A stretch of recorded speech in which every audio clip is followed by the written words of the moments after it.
Financial policies कैसी लेनी चाहिए, कौन सी लें और फायदा होता है, नुकसान होता है, क्लेम मिलने में क्या परेशानी आती है, कई तरह के सवाल हम सभी के मन में रहते हैं जब हम किसी फाइनेंशियली पॉलिसी की बात करते हैं। तो इन्हीं सभी सवालों के जवाब लेने के लिए इस वक्त हम आए हैं और हमारे साथ बातचीत करने के लिए मौजूद हैं। आपके तमाम सवालों के जवाब देने के लिए मौजूद हैं कृष्णा जोशी जी। कृष्णा फाइनेंशियल कॉर्पोरेशन चलाते हैं, उनसे हम बातचीत करेंगे और आपके सभी सवालों के जवाब आज हम उनसे लेंगे। सर, सबसे पहले चूंकि लोगों के सवाल लें उससे पहले मेरा एक पर्सनल सवाल आपके लिए है। वो ये है कि दरअसल जब हम बात कृष्णा फाइनेंशियल कॉर्पोरेशन की करते हैं, एक बड़ी कंपनी जो लोगों को लगातार मदद कर रही है, सर्विस दे रही है, इसकी शुरुआत सर किस सोच के साथ की गई? क्योंकि आज अगर हम देखते हैं तो लोग सबसे ज़्यादा जो पॉलिसी सेल करने को लेकर कोशिश करते हैं, लेकिन आपकी कंपनी ऐसा नहीं करती है। तो किस सोच के साथ इसकी शुरुआत की गई? इसी की शुरुआत करने में जो चैलेंजेस हैं वो क्या क्या है सर? सर, किसी की भी शुरुआत तो हमेशा चैलेंजिंग ही होती है। हमने स्टार्टिंग के दिनों में देखा कि हमने बहुत सारे स्टॉल्स लगाए, बहुत सारे अपने हर जगह पैम्पलेट बांटना और हर कॉर्पोरेट में जाना और लोगों की ना सुनना। हमारे धंधे का सबसे बड़ा चैलेंज क्या है? ना सुन के लोग, बहुत सारे लोग चले जाते हैं धंधे से। हम ना का मतलब हमने उसको चेंज ही कर दिया। जो ना कहता है हम नेक्स्ट अपॉर्चुनिटी उसको बोलते हैं।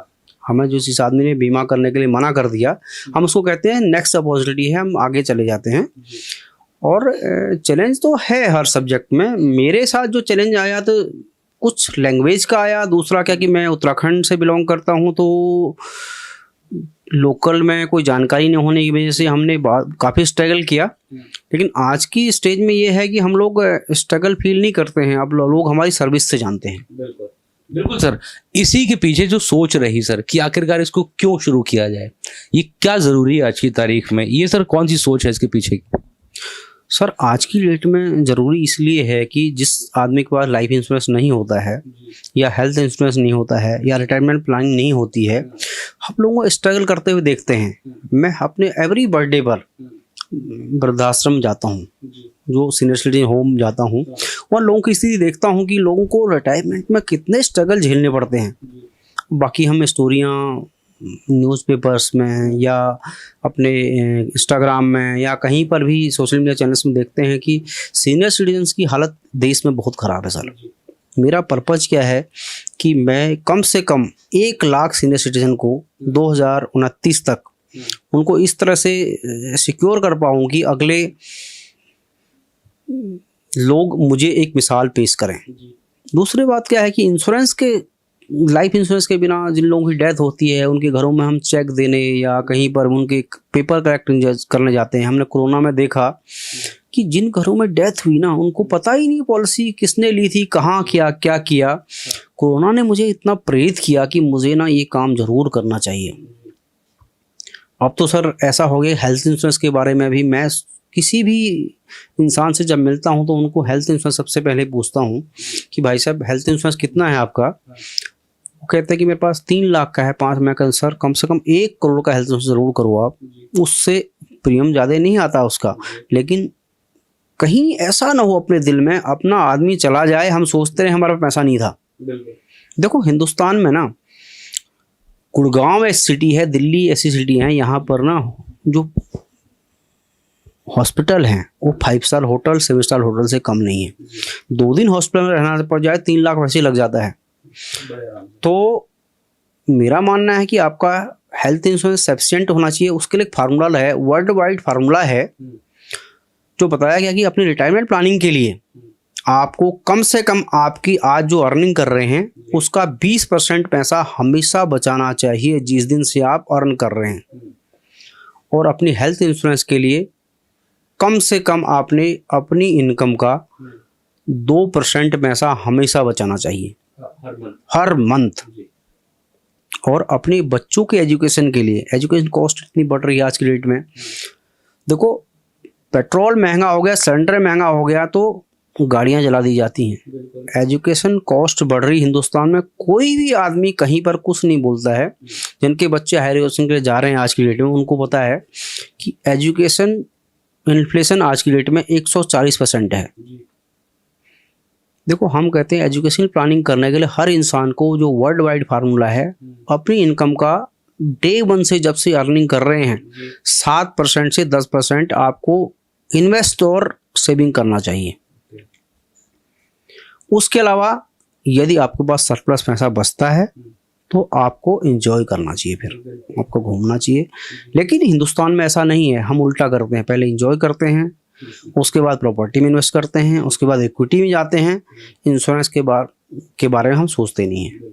ये अपना हुआ है। मतलब दूसरा सवाल सर ये भी है कि LIC को लेकर अगर हम बात करें तो LIC की जो हेल्थ पॉलिसीज हैं, लाइफ इंश्योरेंस है, ये सर लोगों के जीवन में कितना महत्वपूर्ण है, पहला सवाल। और दूसरा सर, ये इसका लाभ जो है, इसका जो प्रॉफिट है, फायदा, वो लोगों को किस तरह से मिल सकता है? सर, जहाँ तक बात करते हैं लाइफ इंश्योरेंस कॉर्पोरेशन इंडिया की बात हम करते हैं, तो लाइफ इंश्योरेंस कॉर्पोरेशन इंडिया के साथ मैं पिछले 21 साल से जुड़ा हूँ। तो life insurance corporation of India आज तक हम शुरू दिन से ही क्लेम देने के घर घर तक जाते हैं। देखो क्या होता है, इंश्योरेंस को एक हमने आज तक ये सेविंग का पॉइंट समझा था, लेकिन ये सेविंग का पॉइंट साथ साथ एक प्रोटेक्शन का पॉइंट भी है। हमने कभी बताया नहीं किसी को आज तक, हमारे लोगों ने, ये हमारा लूज पॉइंट रहा। लेकिन हमें से प्रोटेक्शन और सेविंग दोनों बताए हैं। तो क्या होता है कि हम जब 18 साल से 60 साल तक एज हैं तो हम प्रोटेक्शन का यूज करें, 60 के बाद रिटायरमेंट का यूज करें। उसमें जो भी पड़ाव आते हैं, बीच में हमारे 4-5 पड़ाव आते हैं, बच्चों के एजुकेशन, घर लेना, कार लेना, उनके लिए बाकी चीज़ों का यूज करें। देखो, हर आदमी को अपनी इनकम को 2 पार्टों में बांटना चाहिए। पहला पार्ट होता है लॉन्ग टाइम सेविंग, जिसमें रिटायरमेंट प्लानिंग, बच्चों के एजुकेशन और उसके अलावा एस्टेट क्रिएशन। दूसरा पार्ट आता है कि बच्चों की एजुकेशन के साथ साथ हमने कहीं घूमने भी जाना है, लाइफस्टाइल भी यूज करना है, उसके अलावा हमने कुछ ऐसे खर्चे करने हैं, कार खरीदनी है, घर खरीदना है, उसको 2 पार्टों में बांटना चाहिए। उसका एक इंटरनेशनल लॉ है जिसको मैंने पिछले सालों में मिस्टर टॉनी गॉर्डन साहब से सुना था। उन्होंने कहा था अब इनकम को 4 पार्टों में बांटना चाहिए। पहला पार्ट है कि 30% आपकी एक्सपेंस, जो भी आपने 100 रुपये कमाया, 30 रुपया एक्सपेंस में आएगा काम। आपके जो खर्चे हैं आपके घर के, दाल रोटी पानी का खर्चा होना चाहिए। 10% लाइफ स्टाइल। देखो, आप कोई भी अर्न कर रहे हैं, लाइफस्टाइल में खर्च नहीं करेंगे तो एक दिन बोर हो जाएंगे, आप इतना टेंशन में आ जाएंगे कि आप फिर लाइफस्टाइल यूज नहीं करेंगे तो फिर कमा भी नहीं पाएंगे। 40% अपना चला गया। उसके बाद हम 30% EMI में खर्च करते हैं। जो हम लोग खर्च करते हैं, जो मोबाइल का खर्चा, घर का लोन, कार का लोन, EMI चला जाएगा। बचा हुआ जो पैसा है सर 30%, उसको सेविंग में यूज करना चाहिए। हमने सेविंग 2 टाइप से करनी चाहिए।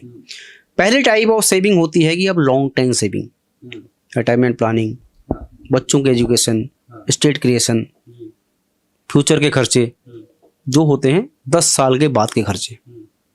शॉर्ट टाइम खर्चे 15% पैसा आपने ऐसी जगह लगाना चाहिए, म्यूचुअल फंड में, LIC या इंश्योरेंस कंपनियों की मनी बैक पॉलिसियों में लगाना चाहिए, या FD में, RD में, या गोल्ड में, जिससे कि आपके बच्चों के एजुकेशन के अर्ली खर्चे और आपके जब कभी कार खरीदनी है या कोई प्रॉपर्टी इन्वेस्टमेंट करना है, वहाँ पैसा लगाना चाहिए।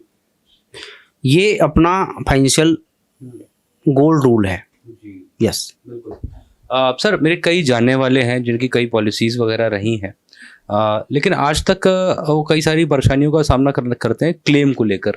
क्योंकि आपसे भी जब मेरी ऑफ कैमरा बात हो रही थी, आपने भी कई एग्जांपल्स बताए लोगों के बारे में, और ऐसा होता है अमूमन। अगर हम आज के ज़माने में देखें सर, क्लेम लेने में लोगों को किस तरह से आप मदद करते हैं, पहला सवाल। दूसरा सवाल ये कि लोग जो है अगर साधारण प्रोसेस अपनाना चाहें तो कैसे उस क्लेम को वो लें? सर, आज की डेट में ना IRD इतना स्ट्रिक्ट है और गवर्नमेंट इतनी स्ट्रिक्ट है कि क्लेम तो हर कंपनी को देना ही पड़ेगा। लेकिन क्लेम लेने के लिए कहीं पर जाने की ज़रूरत नहीं है। आज की डेट में हर कंपनी की अपनी वेबसाइट है, वहाँ पर आपने पेपर भी अपलोड कर सकते हैं। लेकिन हमारा प्रोसेस क्या है कि हम क्लेम के लिए ही जाने जाते हैं। कृष्णा जोशी का नाम क्लेम प्रोसेसिंग एक्सपर्ट के नाम से जाना जाता है। यदि किसी भी आदमी को क्लेम प्रोसेसिंग में कहीं पर भी दिक्कत आती है, देखो वहाँ पर वेबसाइट में टेक्निकल वर्ड्स होते हैं, या तो किसी भी इंसान को अपने पॉलिसी के क्लेम लेने में कहीं दिक्कत आती है, डेथ क्लेम, क्लेम 3 तरह के होते हैं। पहला claim death claim, maturity claim, SB claim. देखो, पहला किसी की डेथ हो गई तो क्लेम लेने में वहाँ पर क्या प्रोसेस होगा, उसके लिए अलग प्रोसेस होगा। मैच्योरिटी क्लेम के लिए जो पॉलिसी पूरी होगी, आपने 15 साल 20 साल जो पैसे दिए, उसके अलग प्रोसेस होगा। एसबी क्लेम, एसबी बीच बीच जो पैसा मिलता है, एसबी क्लेम बोलते हैं उसको, उसके लिए अलग प्रोसेस होता है। उसके लिए एक्सपर्ट की सलाह लेना जरूरी है। अदरवाइज क्या होता है, वेबसाइट में कई सारे आजकल साइबर क्राइम की वजह से आप गलत वेबसाइट में चले गए तो शायद आपके जो अकाउंट में जो पैसे बचे हैं वो भी जा सकते हैं। आपने एक्सपर्ट की ही सलाह लेनी चाहिए। कभी भी ऑनलाइन, कभी भी किसी तरह से आपने अपने डॉक्यूमेंट्स अपलोड नहीं करने चाहिए। इसी से, चूंकि मैं जब आप बात ही कह रहे हैं तो इसी से जुड़ा एक सवाल मेरे मन में और है कि आजकल फ्रॉड की बहुत सारी शिकायतें आ रही हैं पॉलिसी के नाम पर और क्लेम के नाम पर, और कई सारे लोगों के साथ ऐसा फ्रॉड हो जाता है। ये एडवाइस आप साथ में दे दीजिए कि लोग इससे किस तरह से बच सकते हैं। देखो, कभी भी आपने ना ऑनलाइन साइट में जाने से पहले अपना कोई भी आधार कार्ड या अपना कोई बैंक अकाउंट किसी को साझा नहीं करना है, कोई ओटीपी साझा। सबसे पहली बात तो ऑनलाइन साइट में जाने से बचें, क्योंकि अपने एक अधिकृत अभिकर्ता से, जिसको हम जानते हैं, कोई एडवाइजर ऐसा हो उसको जानते हैं, उससे बात करें। वो हेल्प नहीं कर पा रहे हैं तो कृष्णा जोशी दिल्ली एनसीआर में अवेलेबल है। वैसे तो हम वर्ल्ड वाइड हैं, दिल्ली एनसीआर में तो अभी अवेलेबल है ही, वर्ल्ड वाइड भी हम काम करते हैं, हम लोगों को सेवा देते हैं। हमारा एक ही नंबर है 9911505309। इस नंबर पे आप व्हाट्सअप कर सकते हैं।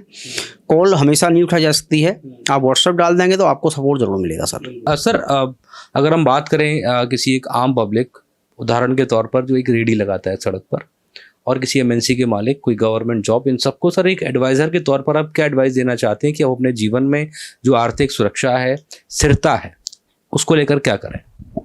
सर मेरा तो देखो, मैं रेडी लगाना तो नहीं कहूँगा, एक आम आदमी से लेके एक खास आदमी जो अच्छी जॉब में काम कर रहे हैं, एक एमएनसी के मालिक हैं, उनको मेरा एक ही एडवाइस होगा कि जो आपकी इनकम है उसका 35% हमेशा सेव कर रहे हैं अपने फ्यूचर के लिए, अपने रिटायरमेंट के लिए, अपने लॉन्ग टाइम खर्चे के लिए।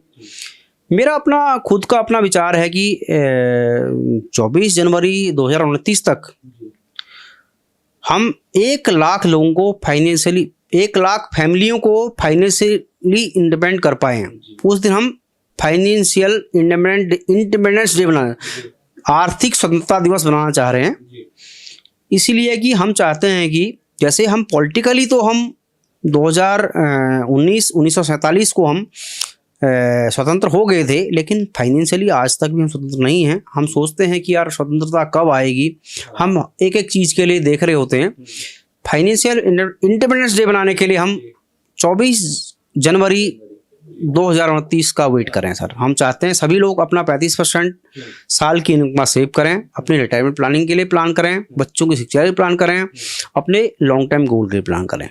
सर, मेरा आखिरी सवाल ये है, चूँकि इस फील्ड में जिसमें आप हैं सर, इसमें कई सारे युवा जो हैं वो अपना करियर बनाना चाहते हैं, और आपने चूँकि एक लंबा स्ट्रगल करके वो मुकाम हासिल किया, काफ़ी मेहनत और संघर्ष का दौर रहा, तो एक लाइक आइडल के तौर पर उनको आप क्या एडवाइस देना चाहते हैं जो लोग इस फील्ड में आकर अपना करियर जो है वो बनाना चाहते हैं? क्या टिप्स हैं आपके? सर मेरा तो ये है कि देखो, मैं जब चला था तो अकेला ही चला था, तो मेरा गोल बहुत बड़ा था, लोग सोचते थे। एक बार मैं बीएनआई से जुड़ा तो बीएनआई में एक बार वर्ड आया, you are burning desire. Burning desire सोच सोच के मैं बड़ा परेशान था कि यार बर्निंग डिजायर मेरा क्या हो सकता है। तो मेरे दिमाग में एक बात आई कि मैं 1 लाख लोगों को 1 लाख फैमिलियों को फाइनेंशियली इंडिपेंडेंट कर पाऊँ। इस रास्ते में चलते चलते मुझे पूरा 1 साल हो गया, तो मैंने देखा यार कुछ हो ही न रहा है इसमें। तो 1 लाख फैमिली और 5 साल, 24 जनवरी 2029 का वर्ड अपना यूज किया, 5 साल में तो 1 लाख फैमिलियों को करना, तो 1 साल में केवल मैं 30 फैमिली को कर पाया। इसमें अपना विचार आया कि कुछ युवाओं को इस साथ जोड़ा जाए जिनका कैरियर में भी उनको अच्छा बेनिफिट मिले और फ्यूचर में उनको सरकारी नौकरी मिलने का फ़ायदा मिले, और उसके अलावा उनकी इनकम भी इस लेवल की हो कि वो विदेश की यात्रा कर पाए हैं, और उनके पास अच्छी कार हो, और काम के घंटे भी निश्चित ना हो।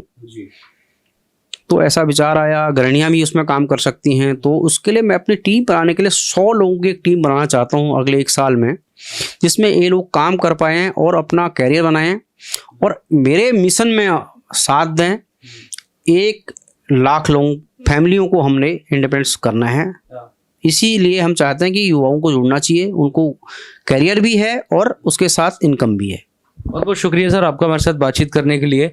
तो ये थे कृष्णा जोशी जी, जिनका साफ तौर पर ये कहना है कि दरअसल राजनीतिक स्वतंत्रता 15 अगस्त 1947 को देश को मिली, लेकिन आर्थिक स्वतंत्रता मिलना बाकी, और उनका जो टारगेट है वो समय से पूरा होगा और 24 जनवरी 2029 को वो आर्थिक स्वतंत्रता दिवस देश का मनाना चाहते हैं। लोगों को उनका अधिकार, आर्थिक सुरक्षा, आर्थिक स्थिरता, इस तमाम चीज़ें देने का उनका लक्ष्य है, और जिसको लेकर वो और उनकी टीम लगातार लगी हुई है। कैमरामैन गजनवी पाशा के साथ अजितेश मिश्रा, दैनिक टाइम्स, दिल्ली।